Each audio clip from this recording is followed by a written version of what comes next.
শুনতে পাচ্ছেন আমাকে সবাই? জি দাদা, শোনা যাচ্ছে। ওকে, আমাকে একটু 2 মিনিট সময় দেন। হ্যাঁ, আমাদের ওই ভর্তিগুলো নিতে হচ্ছে তো, খুব ওকে। প্যারা খেতেছে বলে সত্যি কথা।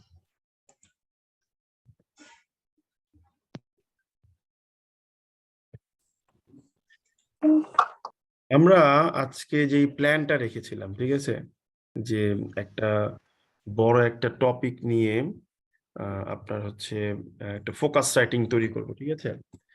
তো আমার প্ল্যান ছিল যে একটা 300 ওয়ার্ডের ফোকাস রাইটিং তৈরি করা, কিন্তু করতে তো পারলাম না। আপনার কি বলে, সময় তো করতে পারলাম না আজকে। তো ওই গতকালের ফাইনাল খেলা দেখতে গিয়ে একদম মোটামুটি আপনারা তো দেখছেন কি অবস্থা হয়েছে, তাই না? তো আজকে আমাদের কয় নম্বর ক্লাস? 15। আপনার মেয়ে বলতেছে 15 না? আপনার মেয়ে? না ভাই, আমি নিজেই বলেছি। আপনার পাশে বাচ্চা আছে, আমি বুঝতে পারছি।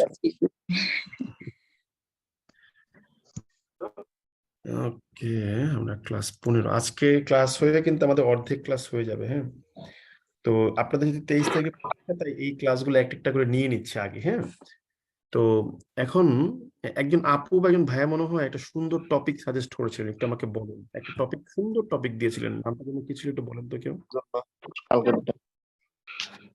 কেউ বলতে পারবেন? স্যার, ব্যাংকের ডিফল্ট লোন মানে ফাইনান্সিয়াল ক্রাইসিস নিয়ে স্যার। না, এরকম রাউন্ড অ্যাবাউট একদম বিশাল বড় টপিক বলে ফেললে হবে না, একটা সুন্দর সলিড নাম বলতে হবে যে এই টপিক নিয়ে লেখেন।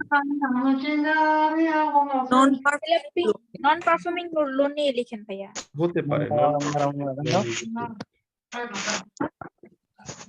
ওকে, হ্যাঁ, আমরা একটু ক্লাস দেখি। করার আগে কি একটা ছোট কোশ্চেন করতে পারি? শিওর, করেন। হ্যাঁ, লাস্ট ক্লাস আর্গুমেন্ট রাইটিং হ্যাঁ, আপনার কথাটা দিদি কেটে আসছে। আমি মানে দিদি এই আপনার কথাটা ব্যাপারটা নিয়ে পরে যদি আপনি করতে আপনার চাই, কথাটা কেটে আসছে, আমি কোনো কিছু শুনতে পারছি না। আপনি চ্যাট বক্সে লিখে দেন একটু আমাকে কষ্ট করে। সবাই একটু মাইক্রোফোন মিউট করে ফেলি, চার্জার আনমিউটেড। দাদা, আপনার কথা স্পষ্ট শোনা যাচ্ছে। না, আমি ঠিক আছে, কিন্তু আমি দিদির কথা শুনতে পারিনি ভালো করে। দিদি আবার একটু বলেন, দেখি শুনতে পারি কিনা। ভাইয়া আমি বলতে চাচ্ছিলাম আর্গুমেন্ট রাইটিংটা একটু পড়তে বসেছিলাম, তো হ্যাঁ। তখন দেখলাম যে আসলে আমার বেশ কিছু কনফিউশন এরাইজ করতেছে। ফর তো এক্সাম্পল এই বলেন, ব্যাপারটা, ফর এক্সাম্পল দিয়ে বলেন, একটা ফর বলুন। এক্সাম্পল, ধরেন আমি বুঝেছি আর্গুমেন্ট রাইটিং একটা টপিক থাকে, একটা কনক্লুশন থাকবে, সেখানে আমি একটা ধরে রাইটিংটা সেট করব।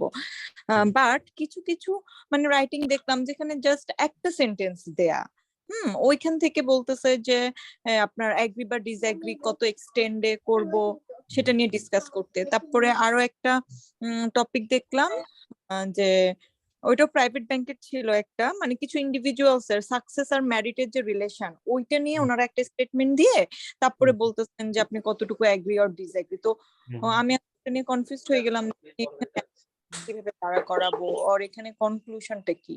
এখন দেখেন, আমরা এটা নিয়ে ওই দিনও বলেছিলাম, যখন আপনাকে কোনো একটা সিচুয়েশন দিয়ে বা কন্ডিশন দিয়ে বলবে যে তুমি এটা কতটুকু এগ্রি বা ডিসএগ্রি করো।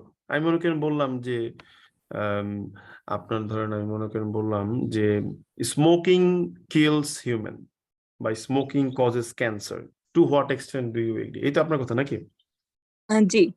আচ্ছা, এখন বিষয়টা হচ্ছে একটা কমপ্লিট আর্গুমেন্ট যদি হইতো তাহলে কি হইতো দেখেন, বলতো যে smoking causes cancer, so smoking should be band. একটা গিভেন ফ্যাক্ট, একটা কনক্লুশন, ঠিক আছে বিষয়টা আমার? জি। জি। আচ্ছা, এখন সেক্ষেত্রে আপনি অ্যাজাম্পশন অ্যানালাইসিস করে কাজটা করতেন, ব্যাপারটা বুঝতে পেরেছেন? জি। কিন্তু এখন প্রবলেমটা কোথায় হয়েছে আপনার, যে আপনাকে বলছে যে স্মোকিং কজেস ক্যান্সার, তুমি কতটা একমত হইতেছো বা দ্বিমত করতেছো, to what extent you agree or disagree, show your reasonings, ঠিক না? জি। জি ভাইয়া। সেক্ষেত্রে লেখাটা কি আসলে আর্গুমেন্ট হলো নাকি ডেসক্রিপটিভ হলো, একটু বলেন তো বুদ্ধি করে।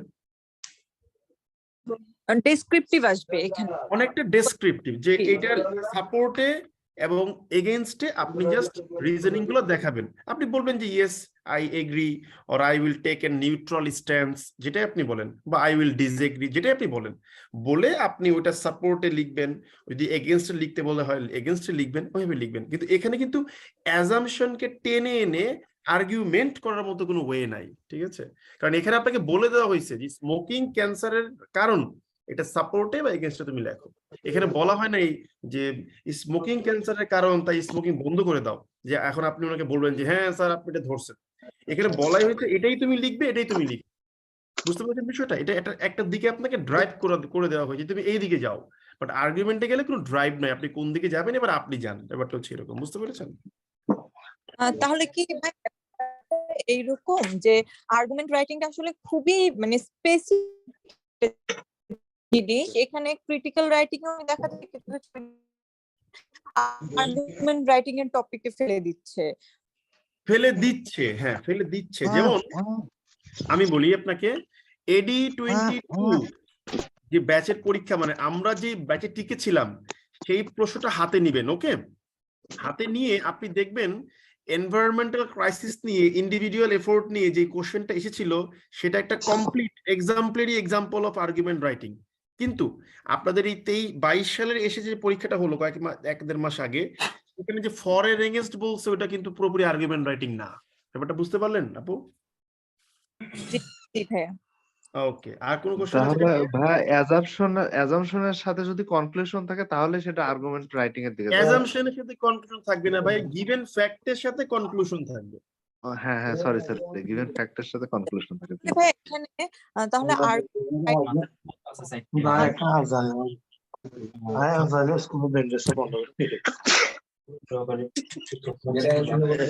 অডিওটা অফ করবেন? আপনারা কি অডিওটা অফ করবেন? এখন আমি কি বলবো, সবাই মনে আনন্দে অডিও অন করে দাদা, আর গিভেন ফ্যাক্টের সাথে যদি শুধু গিভেন ফ্যাক্ট থাকে তাহলে কি সেটা ক্রিটিক্যাল রাইটিং এর দিকে যাবে? কাইন্ড অফ ক্রিটিক্যাল রাইটিং এর দিকে যাবে। গিভেন ফ্যাক্ট এন্ড আমি তো প্রথমেই বলে দিলাম ভাই যে গিভেন ফ্যাক্ট এন্ড কনক্লুশন, নয়তো আর্গুমেন্ট হচ্ছে না। বুঝতে পারলাম ব্যাপারটা? পেরেছি। ওকে, যেহেতু আপনাদেরকে রিকোয়েস্ট করার পরেও আপনারা কথা শুনছেন না, সো আমি অডিওটা ফোর্স মিউট করে দিলাম, so that you cannot ask any question. I am sorry to say, কিছু করার নেই। এবার আমি আবার ফোর্স মিউটটা অফ করে দিলাম, so that you can ask question. কিন্তু এবার যিনি অন করবেন অডিও, তিনি কিন্তু ক্লাস থেকে কুইট করতে বাধ্য হবেন আমার কারণে। এইবার কিন্তু আর ছাড় দেওয়া হবে না, ঠিক আছে? মনে থাকে যেন এটা, দয়া করে। নাও সি, বলছে আপনারা বললেন যে সুমন ভাই নন পারফর্মিং লোনের উপরে একটা আর্টিকেল আমাদেরকে আজকে লিখে দেখান। ওকে, আমরা দেখি পারি কিনা, চলেন, ঠিক আছে? নাও সি, নন পারফর্মিং লোনে প্রথমেই দেখেন, আমরা প্রথম দিনটা কথা বলেছিলাম যে কয়েকটা ডেটা হচ্ছে খুবই পাইভোটাল, যেগুলো আমাদের লাগবেই, যেগুলো ছাড়া আমরা চলতে পারি না। ওইরকম কয়েকটা ডেটার মধ্যে একটা ডেটা হচ্ছে আপনার কি এই নন পারফর্মিং লোনের ডেটা, ঠিক আছে? এই জন্য আমরা যেই কাজটা করব সেই কাজটা হচ্ছে আমরা কয়েকটা ডেটা এখান থেকে নিয়ে নেব, ঠিক আছে? আমরা একটু দেখি, চলেন পারি কিনা, ঠিক আছে? তো ডিফল্ট লোন সার্চ করছে, ব্যাড লোন সার্চ করছে, অনেক কিছুই হচ্ছে, হাবি জাবি ভুগি যুগি দিন দুনিয়ার অনেক হিসাব নিকাশ এখানে আসতেছে। এখন আমরা বলেছিলাম যে একটা রাইটিং এ আপনি সর্বোচ্চ একটা গ্রাফ দিবেন, এর বেশি কোনো গ্রাফ আমার দেওয়ার কোনো প্রয়োজন আছে বলে ব্যক্তিগতভাবে আমি মনে করি না, ঠিক আছে? এটা হচ্ছে আমার একটা অনুরোধ আপনাদের সবার কাছে, ঠিক আছে? কখনোই বেশি গ্রাফ দিয়ে মাথা নষ্ট করার কোনো প্রয়োজন আমাদের নাই। তো আমরা একটু জাস্ট সময় দেন। আমি জাস্ট ধরেন এই আর্টিকেলের গ্রাফের জন্য আমি এটাই নিচ্ছি, যেহেতু আমি ডিরেক্টলি কোনো গ্রাফ পাচ্ছি না, মানে আমি জাস্ট দেখাচ্ছি আপনাকে, ঠিক আছে? তো এটা হচ্ছে আমাদের বাংলাদেশ ব্যাংকের ডিপার্টমেন্ট অফ অফসাইট সুপারভিশন, এটাকে ডস ডিপার্টমেন্ট বলা হয়, তাদের একটা report, aggregate position of NPL of total non performing loan, ঠিক আছে? তো আমরা একটা কাজ করি, জাস্ট এ সেকেন্ড প্লিজ। আমরা কিন্তু আজকে একটা কমপ্লিট আর্টিকেল বানাবো, ঠিক আছে? সো মন দিয়ে সুন্দরভাবে পড়বেন, দয়া করে মাথা নষ্ট করবেন না। সো আমরা কি করব দেখেন, প্রথমেই কয়েকটা আর্টিকেল আমরা হচ্ছে খুলে নিচ্ছি, 4-5টা আর্টিকেল, ঠিক আছে? ওকে, তো 4-5টা আর্টিকেল আমরা খুলে নিয়েছি, এবার একটু দেখা যাক পারি কিনা, চলেন, ঠিক আছে? খুব ঠান্ডা ভাবে, হ্যাঁ। এন্ড আই হোপ আপনারা এনজয় করবেন, কারণ আপনাদেরকে ক্লাসে কেউ কখনো এইভাবে ফোকাস রাইটিং বানায় দেয় না, আমি দেখেছি। সবাই কিছু টিডিএফ শেয়ার করে দিবে আপনাকে, দেখবেন। তো আমরা আসেন করি, হ্যাঁ। তো নন পারফর্মিং লোন দেখি কিছু পাই কিনা, চলেন। এই যে একটা পেলাম, ডে লিস্টের একটা আর্টিকেল পেয়েছি, ঠিক আছে? তারপরে ব্যাড ডেপ্ট গোয়িং ওর্স, এই যে একটা আর্টিকেল পেয়েছি। তারপরে লিঙ্কড ইনে গিয়ে নন পারফর্মিং লোন নিয়ে কোনো একজন ভদ্রলোকের কোনো একটা আর্টিকেল পেয়েছি। তারপরে এখানে নন পারফর্মিং লোন ট্রিপলস বলতেছে একটা আর্টিকেল পেয়েছি। So we have got so many articles, ঠিক আছে? So as we already have so many articles, আমরা একটা কাজ করি, চলেন আমরা নন পারফর্মিং লোনের জন্য একটা আর্টিকেল লেখার চেষ্টা করি, ঠিক আছে? আচ্ছা, সো আমরা কি জানি? আমরা যেটা জানি about the way we actually write an article, আমাদের মেইনলি যেটা ছিল সেটা হচ্ছে যে প্রত্যেকটা রাইটিং এ একটা ইন্ট্রোডাকশন থাকবে, তারপর হচ্ছে, একটু দাঁড়ান জাস্ট এ সেকেন্ড। তো আমার যদি টার্গেট থাকে 300 ওয়ার্ডের আর্টিকেল লেখা, একটু টাফ হয়ে যায়, কারণ বুঝেনি তো ভাই, ইনস্ট্যান্ট ডেলিভার করতে হয়, ঠিক আছে? বডি থাকবে আর হচ্ছে কনক্লুশন থাকবে, ঠিক আছে? ওকে, একটু দাঁড়ান, একটা ফোন আসছে। হ্যালো, নমস্কার দাদা, আমি ক্লাস নিচ্ছি। আপনি বোধহয় ওই লিঙ্কের জন্য ফোন দিয়েছেন, তাই না? সমস্যা, আমি পাঠাচ্ছি, টেনশন নিন না ভাই, অনেক লোক তো, প্রায় 1000 খানেক লোক। ওকে ওকে, থ্যাংক ইউ। তো এখন দেখেন, এখানে আমাকে শুনতে পারছেন তো সবাই নাকি? জি দাদা, স্পষ্ট শোনা যাচ্ছে সবকিছু, কোনো থ্যাংক ইউ। সমস্যা নেই। তো আমরা মনে করেন এই যে 3টা স্ট্রাকচারের উপর ভিত্তি করে কিন্তু আমাদের পুরো আর্টিকেলটাকে অ্যারেঞ্জ করব। সো নাও লেটস সি, আমরা একটা টাইটেল দিচ্ছি, মানে আমাদের লেখার টাইটেল নাম কি হতে পারে, ঠিক আছে? আমরা লিখলাম যে গ্রোথ ইন এনপিএলস, একটা কোলন দিয়ে লিখলাম কি, একটা কোলন দিয়ে লিখলাম আমরা লিখলাম an ominous sign for our economy. মনে করেন এই টাইটেলে আপনাকে লিখতে বলছে, ঠিক আছে? মানে কি, যে এনপিএল এর যে প্রবৃদ্ধি বলতেছে যে এটা একটা আমাদের অর্থনীতির জন্য একটা অশনি সংকেত, বা কি বলে আপনার মানে কি বলে, খারাপ সংকেত, ঠিক আছে? এর টাইটেল। ওকে, এটাকে আমরা হেডলাইন দিয়ে দিচ্ছি, এটাকে আমরা বোল্ড করে দিচ্ছি, কারণ আমি লেখার সময় অনেক স্টাইল মিস্টাইল করে মনে করেন ব্যাপক ভাব ধরি, ঠিক আছে? যে না জানি কত কিছু পারি, কিন্তু আসলে কিছুই পারি না। এটা আমার একটা বদ অভ্যাস আছে। ওকে, একটু দাঁড়ান জাস্ট এ সেকেন্ড, আমি সবগুলো লেখাকে, আমার লেখার জন্য 2টা ফন্ট আছে প্রিয়, একটা হচ্ছে টাইমস নিউ রোমান আর একটা হচ্ছে ক্র্যাম্বিয়া, ঠিক আছে? খুব প্রিয় ফন্ট। তো আমরা এটাকে এবার একটু করে দেই, বড় করে দেই, so that it seems good also. তো এবার আমরা একটু আমাদের আলোচনায় চলে যাই, যে ইন্ট্রোডাকশনটা আসলে কি লিখতে পারি, বডিতে কি লিখতে পারি সেটা একটু ভাবি আমরা, হ্যাঁ। ইন্ট্রোডাকশনে তো কিছু লিখবোই, হ্যাঁ। বডিতে আসলে কি লিখবো? বডিতে আমরা লিখবো, যেহেতু আমাদের অর্থনীতির সাথে এনপিএল এর একটা কানেকশন এস্টাবলিশ করতে হবে, আর্টিকেল এটাই বুঝাই দিচ্ছি যে ফোকাস রাইটিং। তো আমরা এখানে কি লিখবো? আমার প্রথমেই হচ্ছে আমাদের অর্থনীতির সার্বিক অবস্থা, ঠিক আছে? Overall condition of our economy, এই টপিক, এই জিনিসটা আমাদেরকে আনতে হবে, একটা জিনিস। তারপর কি আনতে হবে? ইম্প্যাক্টস অফ কোভিড-19 অ্যান্ড হচ্ছে গিয়ে কি রাশিয়া ইউক্রেন ওয়ার, ঠিক আছে? রাশিয়া ইউক্রেন ওয়ার, এই জিনিসটা আনতে হবে। এখন এই ইকোনমিতে আপনার হচ্ছে আমাদের ইকোনমিক কন্ডিশনটা কি, এটার ইম্প্যাক্ট, ঠিক আছে? আর এনপিএল ইনক্রিজের রিজন গুলো আনতে হবে, ঠিক আছে? ইনক্রিজ রিজন গুলোকে আনতে হবে, ঠিক আছে? তারপরে এটার ইম্প্যাক্ট গুলো আনতে হবে, অনেকগুলো টপিক খেয়াল করে দেখেন, ইম্প্যাক্ট গুলো আনতে হবে। তারপর কি আনতে হবে? যে ওয়ে আউট গুলো কি হতে পারে। এই যে অনেকগুলো জিনিস কিন্তু আমাদের কথা বলতে হবে, দেখছেন? তার মানে 200 ওয়ার্ডের মধ্যে একটা আর্টিকেল ডেভেলপ করা কিন্তু কোয়াইট ডিফিকাল্ট, এটাও কিন্তু একটা ফ্যাক্টর, ঠিক আছে? তো এই জিনিসগুলো মাথায় রাখবেন সবসময়। তারপর আমরা চেষ্টা করবো একটা আর্টিকেল আমরা তৈরি করে দেখি না পারি কিনা, ঠিক আছে? তো আসেন এনপিএল এর গ্রোথ নিয়ে আমরা প্রথমে লিখি। তো আমার টার্গেট থাকবে আমি ইন্ট্রোডাকশনটা শেষ করবো ভাই ম্যাক্সিমাম 2টা বাক্যের মধ্যে, আমি এর বেশি লিখবো না, ঠিক আছে? আমি পারবো না লিখতে, বেশি মাপ চাই, দোয়া চাই। আমি কি লিখবো এনপিএল নিয়ে? দেখেন, আমি লিখবো যে আমরা লিখবো যে ঋণ তো সবাই লাগে ব্যবসা করতে গেলে, ঠিক আছে? কিন্তু সেই ঋণ যদি প্রদত্ত না হয় তাহলে ইকোনমিক স্ট্রাকচারাল প্রবলেম হয় এবং ইনকাম ইনইকুয়ালিটির সৃষ্টি থাকে এবং আপনার মানি লন্ডারিং এর একটা সমূহ সম্ভাবনা থেকে যেতে পারে। তো এই পুরো ব্যাপারটাকে আমি নোট করছি। দেখেন, আমি লিখবো যে আমরা লিখবো যে আম, আম, আমরা লিখবো একটু ভেবে লিখি, মানে একটু মুখস্থ লিখবো না, একটু ভেবে লিখতে হবে, ঠিক আছে? লেখার সময় এই এটা কিন্তু ব্রেইন স্টর্মিং করছি আপনাদের সামনে আমি ইনস্ট্যান্ট বসে, কারণ আমি শেষ পরীক্ষা দিয়েছি সেই 2021 সালে, আর দিইনি, কিন্তু 1 বছরের উপর হয়ে গেছে।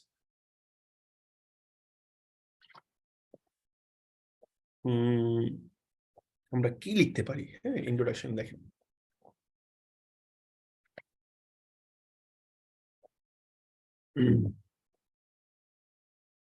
আমরা লিখবো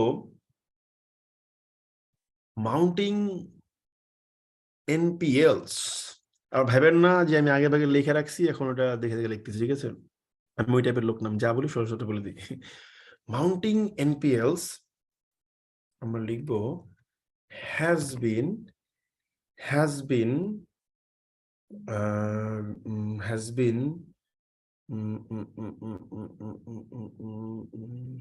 been mounting LPLs, আমরা এবার একটা এম ড্যাশ দিয়ে লিখবো যে caused by unscrupulous policies adopted by authorities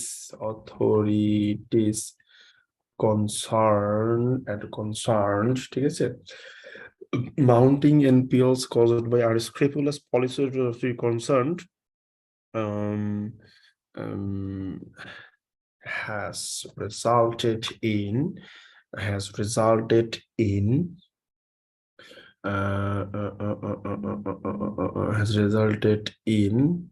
a dramatic impacts, resulted in dramatic impact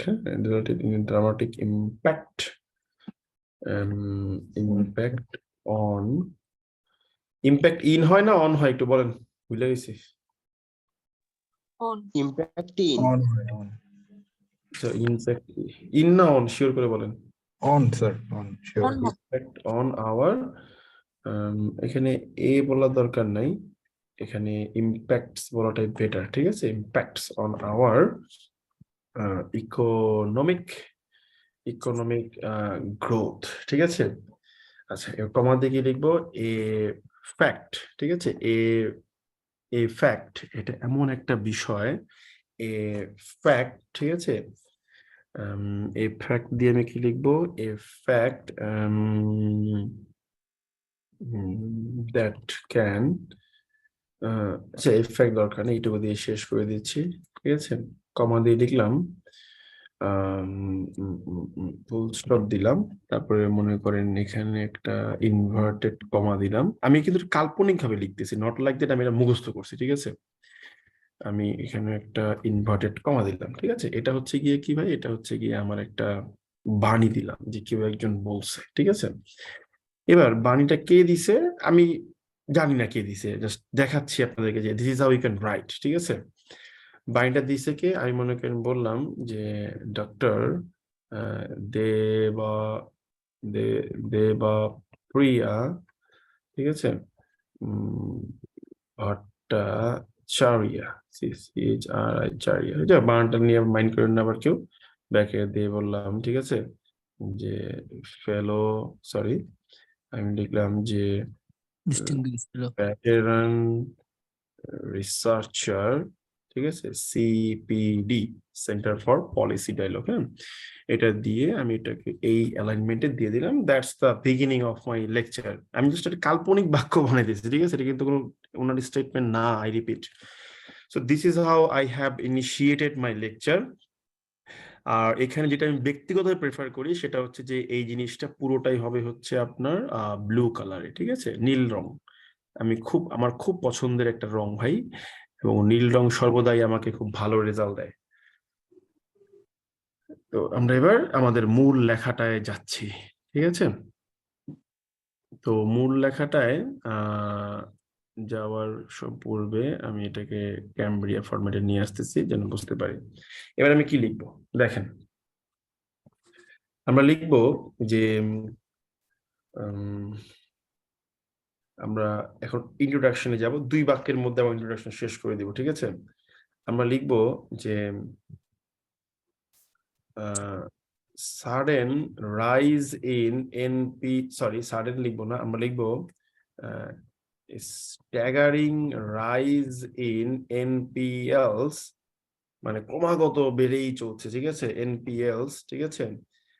has আমি লিখতে পারি কি, আমরা লিখতে পারি যে কমা দিয়ে লিখবো deriving from mischievous activities, ঠিক আছে? mischievous activities and lack of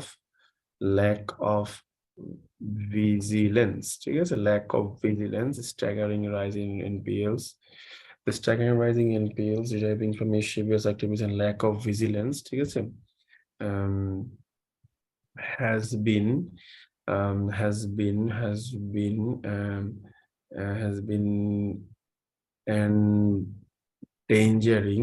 endangering our banking sector, ঠিক আছে? a fact, ঠিক আছে? that will result in acute economic crisis, including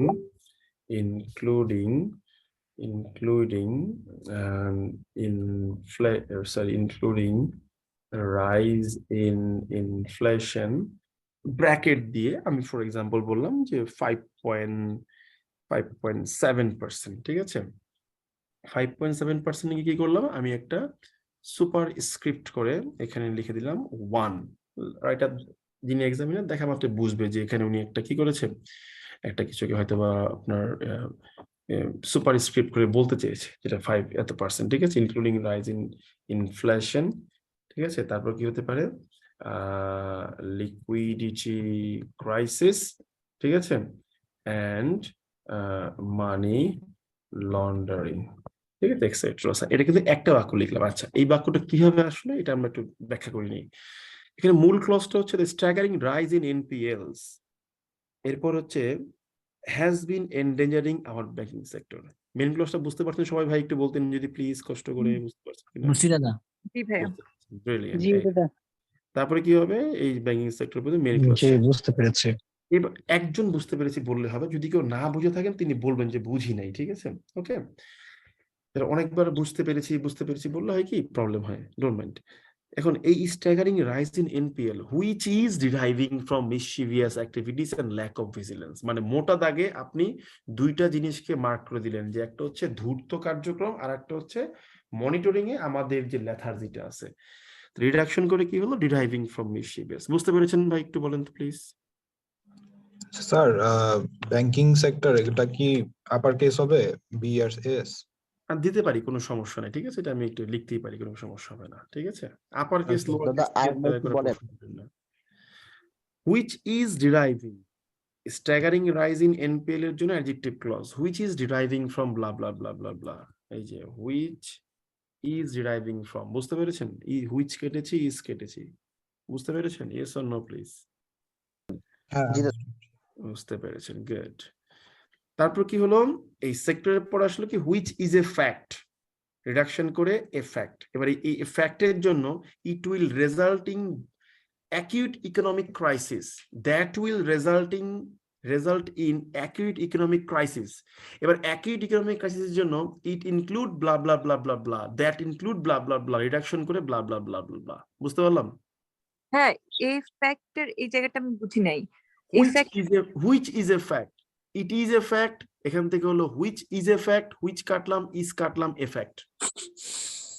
মানে এটা তো এই যে এই ইন্ডিপেন্ডেন্ট ক্লজটাকে বোঝাচ্ছে তাই না, আগেরটাকে পুরো যেটাকে পুরো পুরো ক্লাসটাকে বোঝাচ্ছে, পুরো জিনিসটাকে বোঝাচ্ছে, এই যে হ্যাঁ আমাদের ব্যাংকিং সেক্টরকে বিপদগ্রস্ত করছে, পুরো ব্যাপারটাকে বোঝাচ্ছে। ওকে, বুঝতে পারলাম? Sir A fact resulting in acute economic crisis এভাবে কি দেওয়া যেতে পারে? অবশ্যই পারে, কোনো সমস্যা নেই, কোনো সমস্যা নেই, কিন্তু আমি বড় করার জন্য জিনিসটাকে করেছি। আপনি যদি বলেন যে fact resulting in economic crisis, কোনো সমস্যা নেই, কেন না, বলতে পারবেন, রিডাকশন করতে পারেন, কোনো সমস্যা নেই। বুঝতে পারলেন? জি ওকে, জি দাদা। এইবার দেখেন, তাহলে আমাদের এই একটা বাক্য কিন্তু হয়ে গেছে, এক বাক্যে মোটামুটি ভগবানের নামে আমি 37টা ওয়ার্ড নিয়ে এসে পড়ছি। এবার সেকেন্ড সেন্টেন্সটা কি লিখবো? সেকেন্ড সেন্টেন্সটা কি লিখবো? আমরা লিখবো বিসাইডস। বিসাইডস এর পাশাপাশি কি হয়েছে? ক্রাইসিস, ঠিক আছে, সরি আমি লিখবো যে বিসাইডস, বিসাইডস, বিসাইডস, বিসাইডস কি হয়েছে? Russia, Ukraine war and impact, sorry impact রাই বড় হয়ে গেছে, ইম্প্যাক্টস, ঠিক আছে, ইম্প্যাক্টস, ঠিক আছে, impacts resulting from COVID-19 have intensified the prevailing condition, শুধু কন্ডিশন না, প্রিভেইলিং কন্ডিশন, ঠিক আছে, প্রিভেইলিং কন্ডিশনস, ঠিক আছে, the prevailing conditions মানে কি? এখানে মূল বাক্যটা কি? রাশিয়া ইউক্রেন যুদ্ধ এবং ইম্প্যাক্ট গুলো have intensified the prevailing condition, অর্থাৎ এই প্রভাব এবং রাশিয়া ইউক্রেন যুদ্ধ, এই দুইটা বিষয় বর্তমান বিদ্যমান অবস্থাটাকে আরো বেশি ইন্টেন্সিফাই করে ফেলছে। এখন এই ইম্প্যাক্টটা কার ইম্প্যাক্ট? এটা অ্যাডজেক্টিভ ক্লজ দিয়ে বলতেছি, which is resulting from COVID-19, যা কিনা কোভিড-19 থেকে সৃষ্টি হচ্ছে, রেজাল্টিং ফ্রম কোভিড-19। বুঝতে পারলেন ভাই? জি দাদা। তাহলে দেখেন আমি কিন্তু দুইটা সেন্টেন্সের মধ্যে মোটামুটি আমার পুরো লেখার মূল বিষয়পত্র নিয়ে আসি 50 ওয়ার্ডের মধ্যে, যে আমি মোটা দাগে দুটো জিনিসকে করলাম, এনপিএল এর কারণ mischievous activities, lack of vigilance, আর এতে করে কি হচ্ছে, এই জিনিসটাকে আরো বেশি ইন্টেন্সিফাই করছে কে? ও, এই জিনিসটা কেন করতে হয় জানেন? এই জিনিসটা করতে হয় মূলত, আমি একটা কোটেশন দিয়েছি, কোটেশনে কিন্তু আমি ওই দেখেন রাশিয়া ইউক্রেন যুদ্ধকে নিয়ে আসছি, তাই না? সরি, রাশিয়া ইউক্রেন যুদ্ধকে নিয়ে আসেনি, কোথায় গেল? ওই যে আমার বডিতে আনবো, তাই আমি বললাম, বুঝিয়ে দিলাম যে স্যার এই বিষয়গুলো কিন্তু আমরা আনবো, ঠিক আছে, এই জন্য আমরা এই ইন্ট্রোডাকশনটা দিলাম। এখন ইন্ট্রোডাকশন ভাই আপনার যেভাবে ভালো লাগে আপনি সেভাবে দিবেন, কোনো না তো নাই আমাদের, তাই না? ট্যাব দিয়ে দিলাম। আচ্ছা, এই যে ট্যাব দিয়ে শুরু করবেন, অনেকে, হ্যাঁ বলেন বলেন বলেন। ইন্ট্রোডাকশনে ইয়েটা কি লেখা লাগবে না এরকম শুধু ব্রা করে লিখলেই হবে? ভাই এই প্রশ্ন আর করেন না, ঠিক আছে, আপনি অনেক অনেক অনেক অনেক মানে প্রশ্ন করে ফেলছেন, সিলি প্রশ্ন করে ফেলছেন। আপনার কি মনে হয় এই যুগে এসে কেউ প্যারার নাম দিয়ে লেখে? কেউই লেখে না, ঠিক আছে, এই প্রশ্নগুলো করবেন না, এগুলা শুনলে খুব হাসি পায় এখনকার যুগে আসলে। ওকে, এই কাজ তখনও করেন না, আই এম সরি টু সে। এবার দেখেন, আপনি এই যে একটা আর্টিকেল তৈরি করলেন, ঠিক আছে, ইন্ট্রোডাকশনটা দিলেন। এবার একটা মজার বিষয় বলি, আমার একটা বাজে অভ্যাস আছে, আমি করি কি জানেন, 3 পেজ লিখি তো, 2.5 পেজ লিখি তো, আমি খুবই বাজে একটা লোক এই ক্ষেত্রে, আমি কনক্লুশনটা আগে লিখে ফেলাই। এর কারণটা কি? আমার একটা বায়াসড তত্ত্ব হচ্ছে যে স্যার আজ কিছু হোক, কনক্লুশন যখন মার্কিং এর দিকে যাবে তখন নিশ্চয়ই কনক্লুশনটা খুব গুরুত্ব দিয়ে দেখবে, তাই আমি কনক্লুশন মাথায় সেট করি। এটা খুব বাজে একটা অভ্যাস, তখন প্র্যাকটিস করেন না। এবারে আমরা overall condition of our economy মানে মূল বডিতে যাচ্ছি, ঠিক আছে, মূল বডিতে যাচ্ছি, ঠিক আছে। দেখেন কি বলতে পারি, দেখেন আমরা লিখবো যে to begin with our economy primarily relies on 2 factors, ঠিক আছে, আমাদের 2টা ফ্যাক্টরের উপর নির্ভর করে। এবার এখানে এম ড্যাশ দিয়ে লিখবো ইনক্লুডিং কিসের উপর নির্ভর করে থাকে? একটা হচ্ছে আমাদের সার্ভিস সেক্টর, একটা হচ্ছে আমাদের সার্ভিস সেক্টর, আর একটা হচ্ছে গিয়ে কি আমাদের রেমিটেন্স। মোটা দাগে আমাদের ইকোনমি এই দুটি জায়গার উপর নির্ভর করে, সার্ভিস সেক্টর আর একটা। এখন সার্ভিস লিখতেছি তো আমরা, সার্ভিস না লিখে আমরা লিখে থাকি যে আমাদের RMG লিখে রাখি, ঠিক আছে, ইনক্লুডিং RMG অ্যান্ড রেমিটেন্স, ঠিক আছে, ওকে, RMG অ্যান্ড রেমিটেন্স, ঠিক আছে। তো এই যে দুইটা ইয়েতে আমাদের ইকোনমি নির্ভর করে থাকে, ঠিক আছে, এই দুইটা ইয়েতে নির্ভর করার কারণে রিসেন্টলি কিন্তু আমাদের রেমিটেন্সটা কমে গেছে, ঠিক আছে, রেমিটেন্সটা কিন্তু কি হয়েছে, কমে গিয়েছে। তো আমরা কি লিখবো যে রিসেন্টলি, ঠিক আছে, the inflow of remittance has been witnessing a declining trend due to global disruption, ঠিক আছে। তাহলে কি হয়েছে যে প্রথমে বলতে পারি যে আমাদের দেশের অর্থনীতি ভাই মোটা দাগে RMG এবং রেমিটেন্সের উপর নির্ভর করে থাকে। তো এখন রিসেন্টলি কি হয়েছে, রেমিটেন্সটা কমে গেছে, মানে উইটনেসিং কি ডিক্লাইনিং ট্রেন্ড, কিসের কারণে, due to global disruption caused by many political issues। অনেক জিওপলিটিক্যাল ইস্যুতে আমাদের কিন্তু কিছুদিন মধ্যপ্রাচ্যে আপনার লোক নেওয়া বন্ধ ছিল।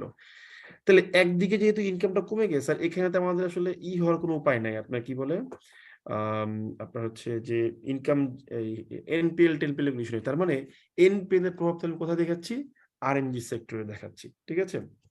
আচ্ছা, এখন প্রশ্ন হচ্ছে NPL যে হচ্ছে, তো এই NPL হওয়াতে আমি এখানে একটা গ্রাফ প্রেজেন্ট করতে চাচ্ছি, ফর এক্সাম্পল, হ্যাঁ। তো আমরা একটা কাজ করি, আসেন দেখি আমরা এখান থেকে একটা গ্রাফ নিয়ে আসি, হ্যাঁ।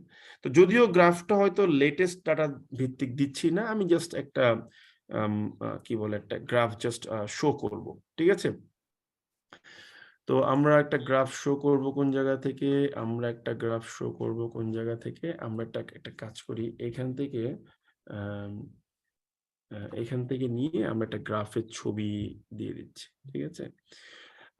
ধরেন যে ভাই এই একটা গ্রাফ আমার আছে, ঠিক আছে, আমি এই একটা গ্রাফ কপি করে নিয়ে এইখানে এনে বসায় দিলাম, একটু দাঁড়ান আমি বসাচ্ছি, জাস্ট এ সেকেন্ড।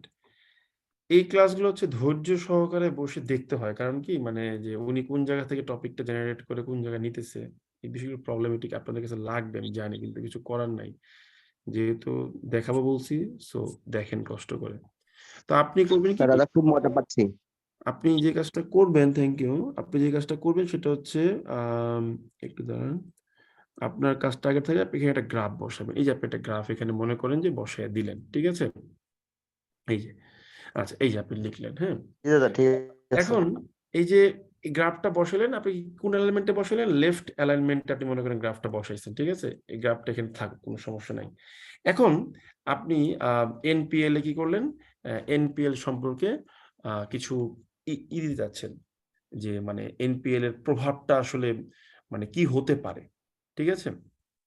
এখন NPL এর যদি লেটেস্ট ডাটার দিকে আমরা যাই, আমরা বের করে দেখতে পারেন, কোনো সমস্যা নাই, ঠিক আছে।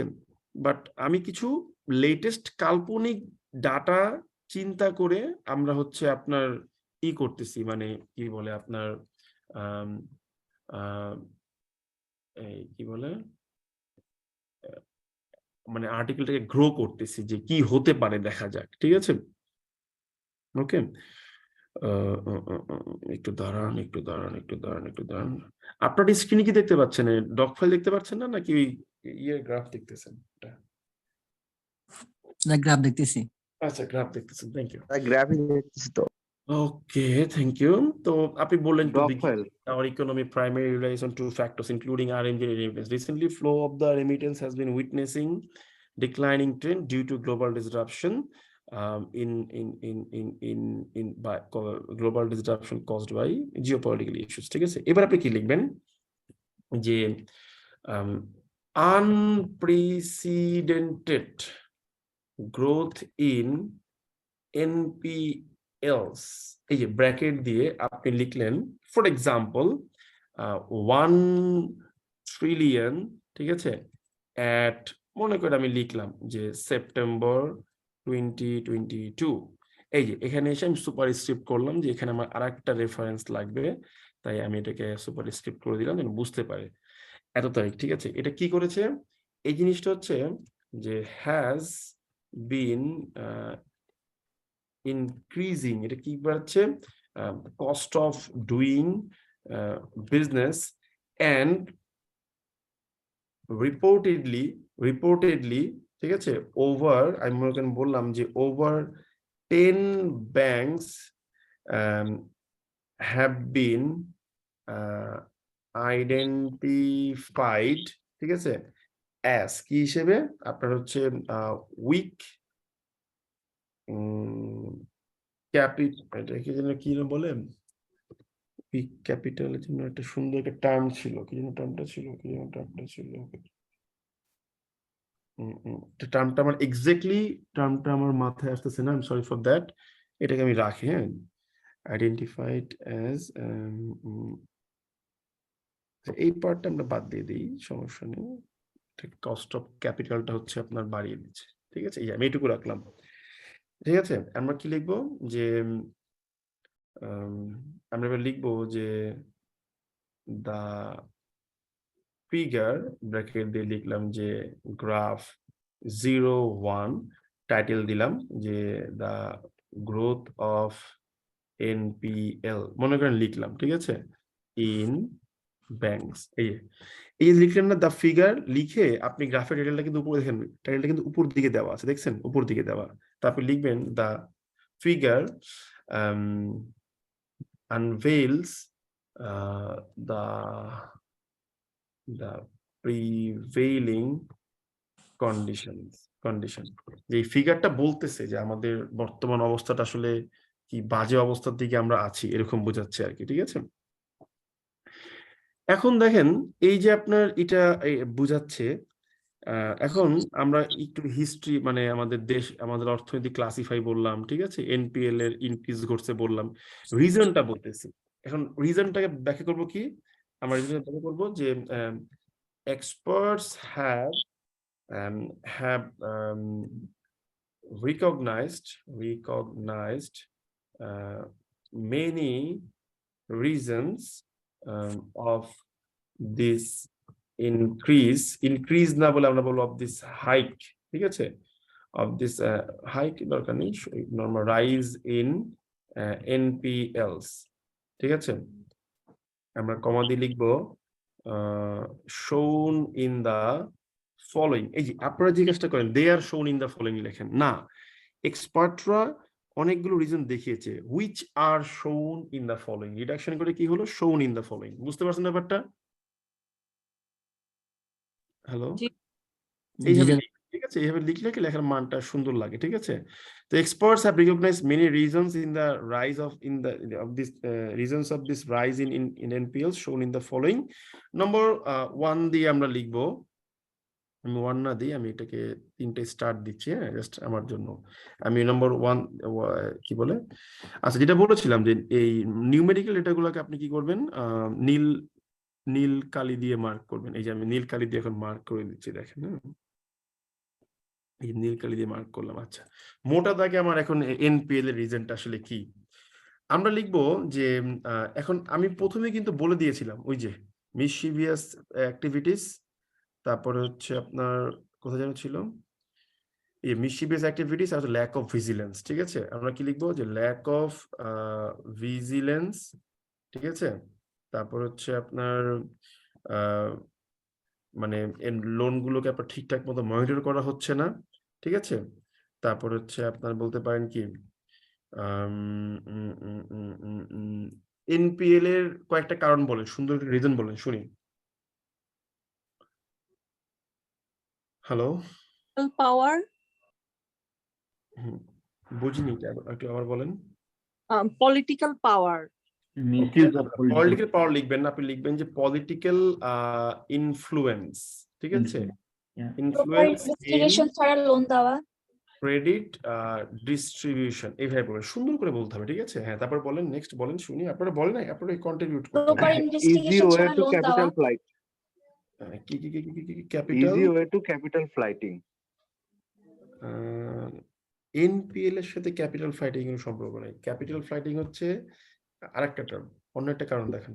lack of good governance in banking sector. এটা তো অলরেডি বললাম, lack of vigilance. So lack of reform, necessary reform. Lack of reform, necessary reform, সবকিছু ভিজিলেন্সের মধ্যে পড়ে যায়। একটা জিনিস বলি শুনেন, আপনারা যখন এই যে লিখেন না যে এই ভিজিলেন্স দেন, অ্যাকাউন্টেবিলিটি দেন, সবগুলো কিন্তু আসলে একই টার্মের মধ্যে পড়ে যায়। হ্যাঁ, তো এনপিএল এর রিজন গুলো যখন ঘাটতে হবে, non performing The loan monopolization of কেন banking sector. ঘটে। ইন্টারেস্ট রেট কি জামানত ছাড়া আচ্ছা একটু লোন দেওয়া। একটু দাঁড়ান। Monopolization of banking আচ্ছা, sector. থামেন রে ভাই, থামেন না, থামেন, একটু বলতে দেন আমাকে, থামেন। Thank you. তো যখন এনপিএল এর বিষয়টা আসবে, তখন একটা জিনিস কি, যে কোনো কিছু যখন আপনি আলোচনা করবেন, তখন জিনিসটাকে একদম কোর থেকে ভাবার চেষ্টা করবেন যে এনপিএলটা আসলে কেন হয়। টাকা নিয়ে টাকা দেওয়া হচ্ছে না, যেখানে টাকাটা নেওয়া হচ্ছে সেখানে লাগানো হচ্ছে কিনা ঠিকঠাক মতো দেখা হচ্ছে না। আরেকটা কি, ক্রেডিট যে ডিস্ট্রিবিউট করতেছেন, সেই ডিস্ট্রিবিউশনে কি থাকে, আমাদের পলিটিক্যাল ইনফ্লুয়েন্স থাকে, ঠিক আছে? এরপর মোটা দাগে এনপিএল এর থার্ড কারণটা কি হতে পারে? থার্ড যে কারণটা থাকতে পারে সেটা হচ্ছে গিয়ে আপনি ইনফ্লেশনকে দায়ী করতে পারেন। কারণ মুদ্রাস্ফীতি হওয়ার কারণে কি হয়, টাকার দাম কমে যায়, যে কারণে আপনি যদি cost of doing business increase করে যায়, তাহলে ব্যাংকরাপসি কিন্তু যে কোনো মুহূর্তেই আপনার ঘটতে পারে, ঠিক আছে? তো এই বিষয়গুলোকে আপনাকে এইভাবে ইনক্লুড করতে হবে যে এই কারণে আমাদের এনপিএল গুলো হতে পারে। তো আপনি যে কাজটা করবেন সেটা হচ্ছে এই পর্যায়ে এসে আপনি হইতেছে কয়েকটা কারণ দেখাবেন এখানে এসে, ঠিক আছে? যে ভাই এই কারণগুলো মনে হয় আছে, 3-4টা কারণ আপনি দেখাইলেন। কারণ দেখানোর পরে তাহলে আপনি কিন্তু কি করলেন, ইন্ট্রোডাকশন দিলেন, একটু হিস্ট্রি নিয়ে বকবক করলেন, তারপর এক্সপার্টসটা কিছু কারণ এখানে অলরেডি বের করছে, ঠিক আছে? তারপর হচ্ছে গিয়ে কি আপনার এই যে ওয়ে আউট গুলা কি হতে পারে এনপিএল থেকে বাঁচার জন্য, ঠিক আছে? তো এই ওয়ে আউট গুলো আপনি এখন সাজেস্ট করবেন এক এক করে, ঠিক আছে? আপনি তো এই পর্যায়ে এসে ওয়ে আউট গুলো দিতে পারেন, কিভাবে আমরা এনপিএল থেকে উত্তরণ করতে পারি, ঠিক আছে? আমরা লিখবো কি, যে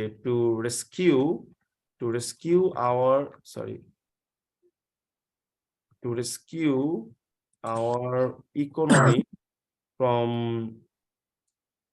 from this curse, এই অভিশাপ থেকে আমাদের ইকোনমিকে বাঁচানোর জন্য কি করতে হবে? আমাদের যেটা করতে হবে, authorities should adopt, ওই যে কখন লিখবেন না যে government should take some necessary steps, এই ধরনের কথাগুলো লিখবেন না। এই লেখাগুলো হচ্ছে কি জানেন, এগুলো হচ্ছে আপনার মার্কিংটাকে গতানুগতিকতার মধ্যে দেখবেন যে হায় দিছে। আমরা কি ইমপ্যাক্টস বা তার আপনি কনসিকুয়েন্স লিখবেন দেখাইতে পারি না? to rescue our economy from these scars, authorities should adopt pragmatic, ঠিক আছে, and adaptable policies, pragmatic এবং adaptable policies নিতে হবে, so that accountability and regular monitoring is established, এটা যেন হয়। কারণ কি, যেহেতু আপনার বারবার বলছিলেন মনিটরিংটা এস্টাবলিশ করতে হবে, তারপর হচ্ছে অ্যাকাউন্টেবিলিটিটা এস্টাবলিশ করতে হবে, এই টার্মগুলোকে আমি নিয়ে আসতেছি, ঠিক আছে?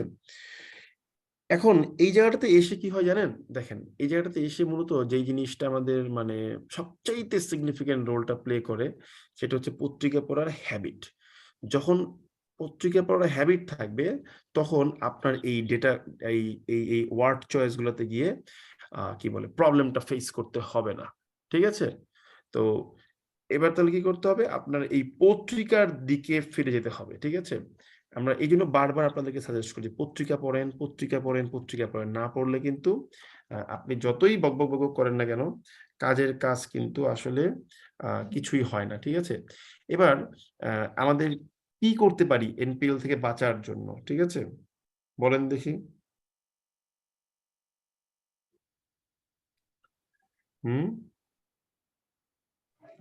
মনিটরিং সেলকে স্ট্রং করতে পারি। ফর মনিটরিং বললাম তো এই যে অ্যাডাপ্টেবিলিটিতে তো সবকিছু চলে আসছে, তাই না?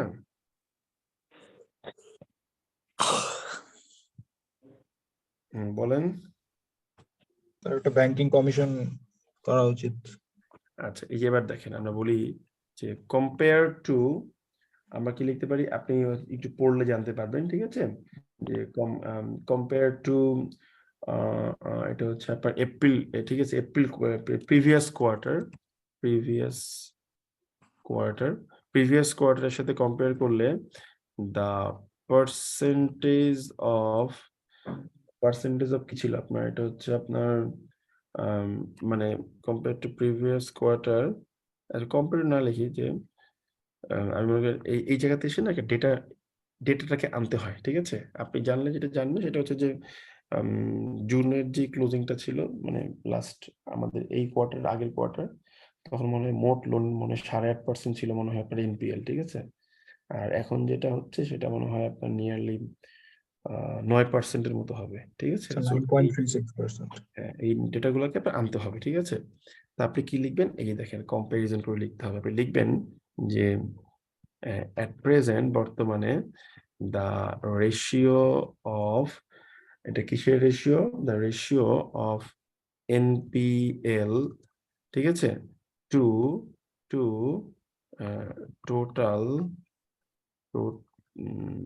টোটাল ক্রেডিট ডিস্ট্রিবিউটেড, ঠিক আছে, স্ট্যান্ডস এট কত, 0.092, ঠিক আছে? ব্র্যাকেট দিয়ে লিখলাম কি, ব্র্যাকেট দিয়ে লিখলাম যে higher than previous quarter, কমা দিয়ে লিখবো কি, কমা দিয়ে লিখবো higher than previous quarter, bracket দিয়ে লিখলাম ওই সময় মনে করেন ছিল যে এই কি বলেন 0.082। আচ্ছা, এখন আপনি যদি চান যে এই ডেটাটাকে আপনি হচ্ছে করবেন, কি বলে রেফারেন্স করবেন, আপনি করতে পারেন, কোনো সমস্যা নেই, যেহেতু আমি অলরেডি কয়েকটা ডেটা রেফারেন্স করেছি। আমার একটা ব্যক্তিগত প্রেফারেন্স হচ্ছে আমি এক পেজে বেশি ডেটা রেফারেন্স করাটা আসলে আমি প্রেফার করি না, ঠিক আছে? বাট আপনি যদি করতে চান আপনি করতে পারেন, কোনো সমস্যা নেই। আর বেশি রেফারেন্স আসলে তো মানে কি বলবো, আমাদের পক্ষে আসলে মানে মনে রাখাটাও কঠিন, তাই না? সো কিছু ডেটা আমরা শিখে নেব যে ডেটাগুলো দিয়ে হচ্ছে আমরা রেফারেন্স হিসেবে দিয়ে কাজে লাগাইতে পারবো, ঠিক আছে?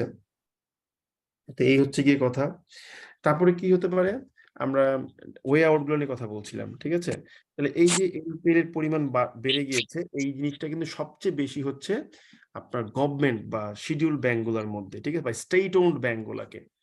আমরা লিখবো যে at present the ratio of NPL, এইবার লিখবো যে কমা দিয়ে লিখবো, সরি এম ড্যাশ দিয়ে লিখবো যে অফ হোয়াট, এখান থেকে আসলাম কি অফ হুইচ, ঠিক আছে, approximately 50%, ঠিক আছে, comes from, of which approximately 50% comes from state owned banks। এই যে আমি জিনিসটাকে এক্সপ্লেইন করলাম যে এটার 50%-এর মতো আসতেছে কোন জায়গা থেকে, আপনার হচ্ছে স্টেট ওন ব্যাংক থেকে আসতেছে, ঠিক আছে? তো এখন আমি যে লিমিট দিয়েছিলাম 200 ওয়ার্ড লিখবো, কিন্তু অলরেডি আমাদের মনে হয় 200 ওয়ার্ড পার হয়ে গেছে, যত সম্ভব 239 ওয়ার্ড আছে, কম লিখা যায় না চাইলেও, ঠিক আছে?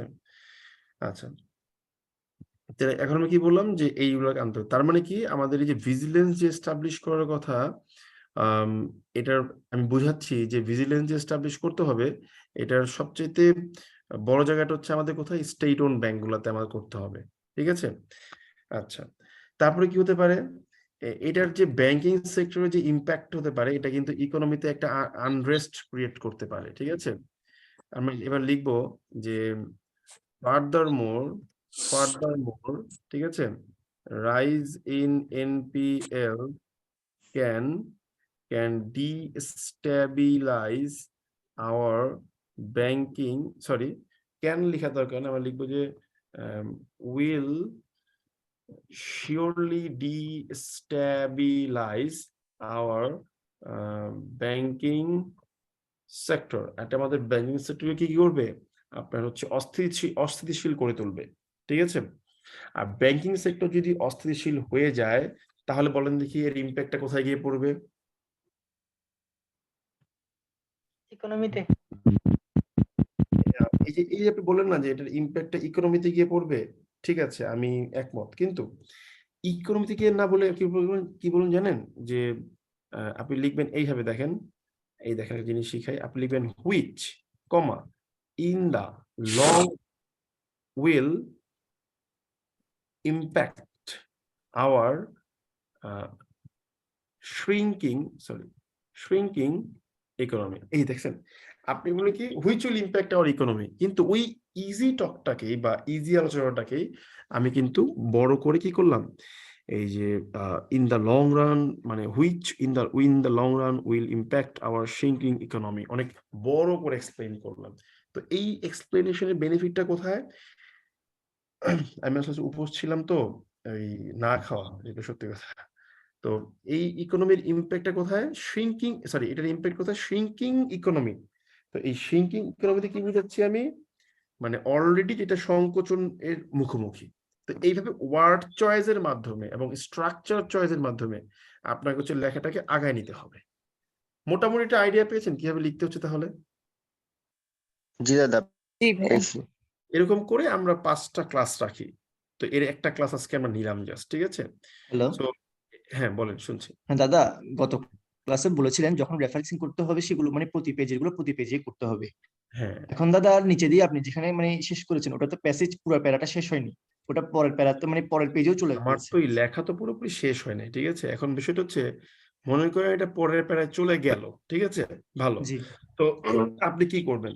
আপনি ধরেন এই স্ট্যান্ড এট পর্যন্ত রেখে আপনি মনে করেন যে পরের প্যারায় যাওয়ার চিন্তা ভাবনা করতেছেন, ঠিক আছে? তো আমি এখান থেকে একটু জায়গা বাড়াই দিই। এখন আপনি কি করবেন দেখেন, এখানে এসে আপনি যে কাজটা করলেন সেটা হচ্ছে এখানে ট্যাব দিয়ে আপনারা এই ব্রেক করে দিব। এই মানে প্রেজেন্টেশন বিষয়গুলো নিয়ে আসলে কেন যে এত টেনশন করেন, এই জিনিসটা ভাই আমার মাথায় আজ পর্যন্ত ঢোকে না, ঠিক আছে? দাদা ঠিক আছে দাদা, ব্রেক করে দিতে হলে বুঝেছি দাদা। এগুলো আসলে আপনার আমার মাথায় ঢোকে না। এই যে আপনি এখানে এই পেজের রেফারেন্সটা এখানে টানবেন, ঠিক আছে? এগুলা আচ্ছা নিয়ে দাদা। আসলে কি পড়াবো আমি এখনো বুঝি না আপনাদেরকে নিয়ে। আপনি এখানে মনে করেন 1 দিয়ে একটা রেফারেন্স দিলেন, আপনি মনে করেন বললেন যে ইকোনমিক রিভিউ 2022, পেজ নম্বর মনে করেন লিখলেন 12, একটা রেফারেন্স দিলেন, ঠিক আছে? আর এটা মনে করেন কি দিলেন যে দ্য ডেইলি স্টার, তারপর কমা দিয়ে লিখলেন যে তারিখটা দিলেন মনে করেন যে 20/12/2022, এইটুকু দিলেন, শেষ। এটাকে আমি এবার কাইন্ডলি যেটা বলেছিলাম যে আপনারা একটু ছোট ফন্টে লিখে নীল কালিতে নিয়ে ইটালিক ফন্টে দিয়ে দেবেন, এই যে। তো এই যে এই পেজের রেফারেন্সটা এই পেজের শেষ। এখন নেক্সট পেজে গিয়ে যদি আপনার কোনো রেফারেন্স আসে সেটা আপনি আবার রেফারেন্স দিয়ে 1 2 দিয়ে শুরু করবেন, ঠিক আছে? তো দেখেন যেটা ওভারঅল প্রেজেন্টেশনটা, এই পেজটা দেখেন কত সুন্দর একটা প্রেজেন্টেশন হইতেছে না? দেখছেন প্রফেশনাল প্রেজেন্টেশন কিন্তু। জি দাদা। এখন খুব এই সুন্দর যদি হয়েছে। হ্যাঁ বলেন, হ্যাঁ বলেন, দাদা বলতে খুব সুন্দর হয়েছে।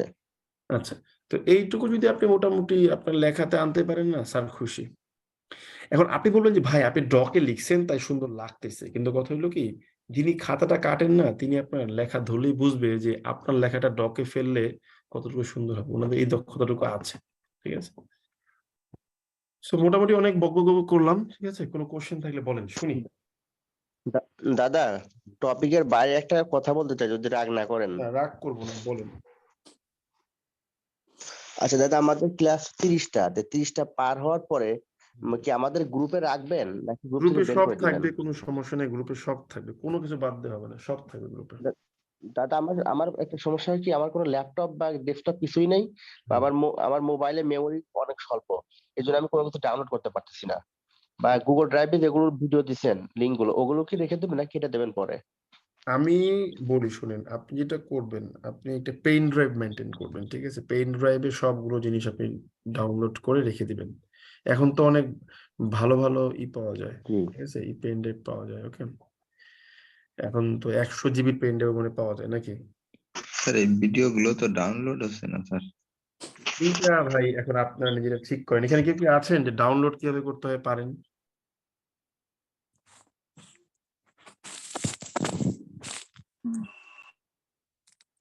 ডাউনলোড করতে পারেন এমন কেউ কি আছেন? থাকলে একটু বলেন। আর একজন বলেছিলেন যে ইন্ট্রোডাকশন, কনক্লুশন এই নামগুলো দিব কিনা। এই নামগুলো কোনো দিবেন না, ঠিক আছে? এগুলো বাচ্চা আমরা দিতাম যখন ক্লাস 1-2 তে পড়তাম, তখনকার পড়া। ওই পড়া তো এখন নাই, তাই না?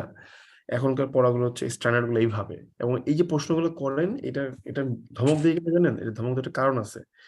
আপনি যদি পত্রিকা পড়তেন, আপনি কিন্তু এই প্রশ্নটা কোনোদিন করতেন না, ঠিক আছে? কিংবা আপনি যদি একটু রিসার্চ ওয়ার্ক দেখতেন বা আপনি কোনো একটা আর্টিকেল পড়তেন জার্নাল থেকে, আপনার এই প্রশ্নগুলো এখন আসতো না। সো মাথায় রাখবেন, যে কোনো ফোকাস সেটিং এ যেইভাবেই হোক, তালে গোলে পেঁচাইয়া হইলো একটা গ্রাফ, 4 থেকে 5টা রেফারেন্স বেসড নিউমেরিক্যাল ডেটা আর একটা কোটেশন যেন ঢুকাইতে পারেন। তবে আমি কিছু ফাইল দেবো আপনাদেরকে টপিক ওয়াইজ, যে এই টপিকের সাথে রিলেটেড এই ওয়ার্ড, এই টপিকের সাথে রিলেটেড এই ওয়ার্ড, কয়েকটা কোটেশন এগুলো বানিয়ে দেবো, ঠিক আছে? যেন আপনার প্রিপারেশনটাতে এটা হেল্প করে, ঠিক আছে? হ্যাঁ স্যার, আরেকটা ধন্যবাদ। বিষয় হচ্ছে যে আমি আপনাকে যতই হেল্প করি, আপনি যদি না লিখেন, আপনি এখানকার ওয়ার্ড চয়েস গুলোর দিকে দেখেন, আপনি যদি না লিখেন, এটা কিন্তু কখনোই আপনার কাছে আসবে না। এটা একটা বড় প্রবলেম। দেখে পেপারের আর্টিকেলের মতো লাগতেছে আপনার ইয়েটা একদম। পেপার, এই এখন আমি সারাদিন পেপার পড়ি, আমি তো এখানে আপনার কোনো অ্যাডভান্স, আমি এখানে কোনো অ্যাডভান্স ওয়ার্ডই আমি এখানে ইউজ করি নাই। এখানে কোনো অ্যাডভান্স ওয়ার্ড আমি ইউজ করি নাই, ঠিক আছে? যেমন ধরেন এই যে ব্যালেন্স শিটকে সুন্দর দেখানোর জন্য যেটা করে উইন্ডো ড্রেসিং, দেখেন এই যে উইন্ডো ড্রেসিং, আমি এই ওয়ার্ড কিন্তু আনিই নাই, ঠিক আছে? কিংবা ধরেন আমি যদি আপনাকে যদি বলি যে যে কি বলে আইএমএফ এর যে ডেলিগেশন বডি আসছে, আমি কিন্তু ডেলিগেশন ওয়ার্ড এখানে আমি আনিই নাই, ঠিক আছে? তারপর হচ্ছে আপনার যে কি বলে, আমি যদি বলি যে আপনার হচ্ছে এই যে কি বলে আমাদের কোভিড-19 যে অর্থনৈতিক প্রভাবটা আবির্ভূত হয়েছে, এটাকে বলা হয় এমার্জেন্স, আমি কিন্তু আনি নাই। আমি কিন্তু আসন্ন, আসন্ন বলতে আপনি বলবেন কি আপকামিং, আমি বলবো ইমপেন্ডিং। আমি কিন্তু অ্যাডভান্স ওয়ার্ড খুব বেশি ইউজ করি না, খুব নর্মাল ওয়ার্ডের মধ্যে জিনিসগুলো সেরে দিয়েছি। ইমপেন্ডিং, ঠিক আছে? তারপর যেমন ধরেন আপনি আমাকে বলেন, বাংলায় বলেন, আপনাকে সুন্দর সুন্দর ইংলিশ ওয়ার্ড গুলো দেখাই দিচ্ছি। সো এই যে ওয়ার্ড গুলা, এই ওয়ার্ড গুলো আমি আনছি না। এই ওয়ার্ড যখন আপনি আনবেন, এখন অনেকে আমাদেরকে বলে কি যে ভাই কঠিন ওয়ার্ড আইনে আসলে আমার লাভটা কি, ঠিক আছে? আসলে কঠিন ওয়ার্ড না, এই ওয়ার্ডটা আপনি ইউজ করতে অভ্যস্ত না বলে আপনার কাছে কঠিন মনে হয়, ঠিক আছে? আর কিছুই না। ওকে, এই যে কয়জন আইডিয়া দিয়েছেন, হ্যাঁ আমি ডেইলি স্টারটা রিসেন্টলি পড়া শুরু করেছি, তো আমি আবার একটু ফাঁকিবাজি স্টাইল করতেছি। আমি মানে মোবাইল থেকে পড়ি, তো আমি জাস্ট এডিটোরিয়ালটা পড়ি এবং ওইটা পড়তে আমার বেশ ভালো লাগে। তো ভাই আমি জানতে চাচ্ছিলাম, মানে আমার কি মানে অপিনিয়ন, তারপরে আরো যে কিছু সাইট থাকে, সবকিছুই কি পড়া দরকার, নাকি মোটামুটি এডিটোরিয়ালটা পড়লে আমাদের জন্য সবই হলো? পড়বেন, সবই পড়বেন, সবই পড়বেন, অর্থনৈতিক নিউজ গুলো বেশি পড়বেন, তাহলেই হবে, কিছু করতে হবে না। ওকে, ঠিক আছে। ওকে, তাহলে আজকের মতো বিদায় নেব। দাদা, হ্যাঁ বলেন ভাই, শুনছি। হুম, দাদা আপনার আহ, মানে প্রত্যেকটা ক্লাসে আমার কাছে খুবই ভালো লাগছে এবং প্রত্যেকটা মানে সবকিছু অতুলনীয়। সেই জন্য আমি আজকেও আপনার একটা ব্যাচ ভর্তি হয়ে গেছি। এখন অবশ্য মেসেজ আপনি পাঠাননি, কিন্তু আপনার প্রত্যেকটা পাঠাবো, জিনিস আমার খুব ভালো লাগছে। বলেন বলেন ভাই, শুনছি। দাদা এটাই বলতে চাচ্ছিলাম। ওকে, পড়েন। আর দাদা আমাদের আরেকটা কোর্স বিষয়, কি আমরা এই যে এমনিতে আপনি একটু কম ধরি, যেন অনেকেই ভর্তি হতে পারে, ঠিক আছে? দাদা সবকিছু অনেক সুন্দর হচ্ছে। চেষ্টা করব যতটুকু পারি। আমাদের আসলে আমাদের নিয়ে অভিযোগ ছেলে মেয়েদের দুইটা, একটা হচ্ছে ভিডিও গুলো ঠিক মতো তোর পেতো না, আর একটা হচ্ছে যে কোর্স আউটলাইন। আসলে হয় কি, মানে ভিডিও তো এখন ঠিক মতো আপনাদের দিয়ে দিই, ক্লাস হওয়ার পর দিনই দিয়ে দিই। কোর্স আউটলাইনটা হচ্ছে কি জানেন, মানে ইনস্ট্যান্ট আপনি কোচিং গুলো ক্লাস করেন ভাই, ইনস্ট্যান্ট রাইটিং পড়াতে গিয়ে আসলে কোর্স আউটলাইন দেওয়া যায় না, এটা খুবই ডিফিকাল্ট, এটা আপনাদের বুঝতে হবে, ঠিক আছে? ওকে, ভাই আপনি যে স্টাইলে পড়েন এটাই সত্যি সুন্দর।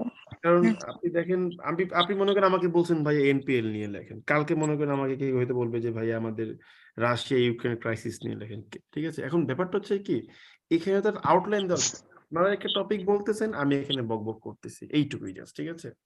আর আমার এই লেখাটা আপনি কখনো লিখবেনও না। কেন লিখবেন না? কারণ আপনি এটা মুখস্থ করতে হবে লিখতে গেলে। কিন্তু না লিখে এই স্ট্রাকচার গুলা কিভাবে শুনুন, আমি কিন্তু আপনাদের ভেঙে ভেঙে কিন্তু স্ট্রাকচার লিখাই নেই, আমি কিন্তু পিওর একদম নিজের মতো করে লিখে গেছি, দেখছেন? তো এই জিনিসগুলো মাথায় রাখবেন। আর যারা রেকর্ড ফাইলটা নিয়ে প্রবলেম ফেস করেন, আমি একটু বলি, বর্তমান যুগে আপনার যদি একটা ল্যাপটপ নাও থাকে, আপনার বন্ধুরা আছে, ঠিক আছে? বন্ধুরে বলবেন যে দোস্ত ল্যাপটপটা আমরা দে, আমি এগুলো ডাউনলোড করে রাখি, তুইও পড়িস, কোনো সমস্যা নেই, ঠিক আছে? খালি এগুলো বিজনেস করে নিন, ঠিক আছে? আর যদি সমস্যা হয়, আমার মনে হয় নেট থেকে ঘাটলে ওই দেখতে পারবেন যে আপনার কি বলে, ওই যে একজন ভাইও লিখছে, সুব্রত আচার্য ভাই লিখছেন যে মোবাইল থেকে হচ্ছে প্রথমে ক্রোম দিয়ে ঢুকতে হবে, ক্রোম দিয়ে ফেসবুকে ঢুকে তারপর হচ্ছে তখন আবার জিমেলটাতেও লগ ইন করে রাখতে হয়, ঠিক আছে? ওইভাবেও কিন্তু না, ড্রাইভের কোনো লিঙ্ক রেস্ট্রিক্টেড করা না, ইম্পসিবল। আমি আপনাকে চেক করে দেখাতে পারবো, দেখবেন আপনি? আপনাকে দেখাচ্ছি, দাঁড়া। ড্রাইভে আমি একটা কথা বলি, আমি একটা বদ অভ্যাস, আমার ব্যক্তিগতভাবে আমার জীবনে একটা ভয়ঙ্কর বদ অভ্যাস আছে, সেটা কি আমি একটু বলি। আমি যখন কথা বলি, আমি চেষ্টা করি ওই বিষয়টা সম্পর্কে কমপ্লিটলি অবগত হওয়ার। সচরাচর মানে আন্দাজে আমি কিছু বলি না। দেখেন, আপনাকে আমি দেখাচ্ছি, ওয়েট এন্ড সি। জিমেইল গেলাম, এই দেখেন এখানে কোনো রেস্ট্রিক্টেড কিচ্ছু নাই, ঠিক আছে? Just a second, 009@gmail.com, just a second.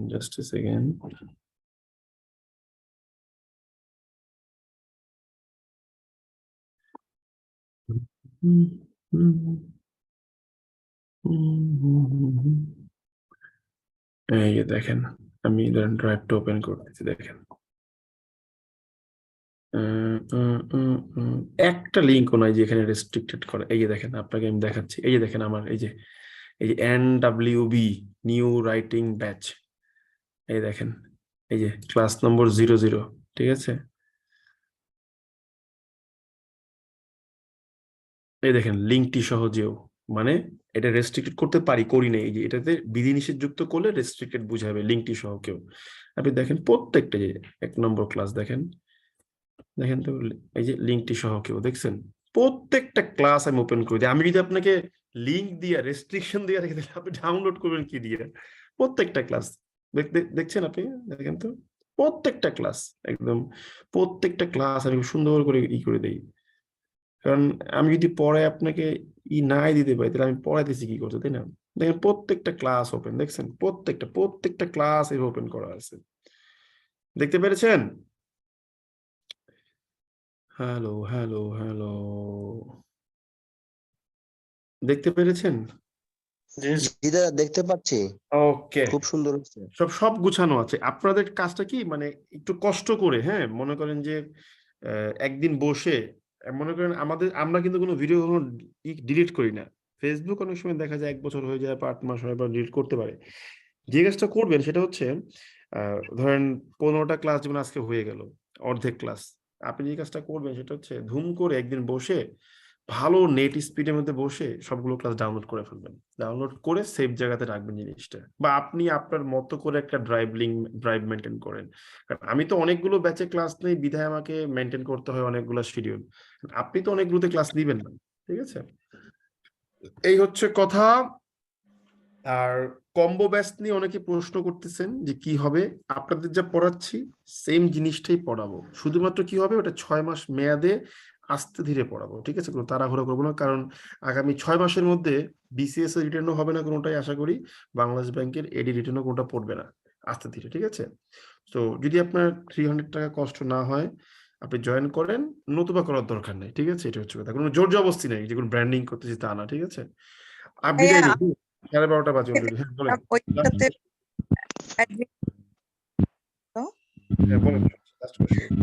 হ্যাঁ আমি ভেবেছিলাম আপনার ওই ব্যাচটা বাট মানে অনেস্টলি বলতে মানে আমার শুধু মানে আপনার ক্লাসটাই করতে ইচ্ছা করে, সো আরেকজন জয়েন করবে এটা চিন্তা করে আমার মনে হয়েছে যে থাক দরকার নেই। অভিজিৎটাও অনেক অনেক জ্ঞানী মানুষ। ব্যাপারটা হচ্ছে কি এক একজনের ডেলিভারি গুলো এক এক রকম হয়, কিন্তু দাদা 33rd BCS এর মানুষ তো, সিনিয়র লোক, এবং ওনার সময় একটা তথ্য দিই, ওনার 14টা রিসার্চ পেপার পড়া, 14টা রিসার্চ পেপার, ঠিক আছে? ওকে, উনি আবার ওই লাইনের মানুষ, এই জন্য ওকে আমি নিয়ে আসছি বা আপনি একটু ক্লাসটা দেন, ঠিক আছে? ওকে, তাহলে বিদায় নিচ্ছি, আল্লাহ হাফেজ, নমস্কার, গুড নাইট। আমার প্রতি রাগ করেন না, কম্বো thank you. কি নতুন Thank you very এটার much. বাইরে নতুন